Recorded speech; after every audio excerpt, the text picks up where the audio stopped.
এই হ্যালো, কি অবস্থা সবার?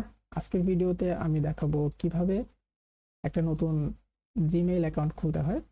তো প্রথমে আমরা চলে যাব যে কোনো একটা ব্রাউজারে। তো ব্রাউজারে যাওয়ার পরে আমরা এখানে লিখবো gmail.com। তারপরে এখানে আমরা অন্য একটা অ্যাকাউন্ট ব্যবহার করুন, এখানে ক্লিক করলাম। করার পরে আমরা হচ্ছে ক্রিয়েট অ্যাকাউন্টে ক্লিক করব। ক্রিয়েট অ্যাকাউন্ট থেকে ফর মাই পার্সোনাল ইউজ, দেন আমরা এখানে একটা নাম দিব, লাস্ট নেম দিব, তারপর নেক্সটে ক্লিক করব। এখানে আপনার জন্ম তারিখ দিতে হবে, তো আমি একটা জন্ম তারিখ দিয়ে দিচ্ছি। তারপর জেন্ডার দিতে হবে, দেন নেক্সট। তারপরে আপনি আপনার পছন্দ মতো এখান থেকে একটা ক্রিয়েট করে নিতে পারবেন, অথবা এই দুটোর মধ্যে একটা সিলেক্ট করতে পারবেন। আমি সিলেক্ট করলাম। এরপরে আপনাকে একটা পাসওয়ার্ড দিতে বলবে।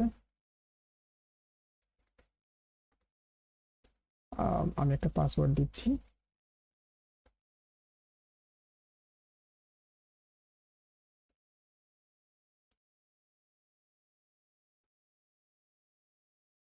তারপর নেক্সট। এখানে আমাদের একটা রিকভারি ইমেল দিতে বলতেছে, তো আমরা একটা রিকভারি ইমেল দিই।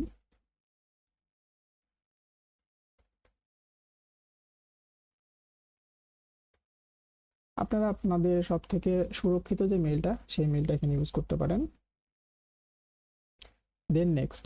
দেন আপনি যদি আই অ্যাগ্রিতে ক্লিক করেন তাহলে আপনার একটা জিমেইল অ্যাকাউন্ট খুলে যাবে। অ্যান্ড এই অ্যাকাউন্টটা আমি খুললাম কোনো নাম্বার ইউজ না করে।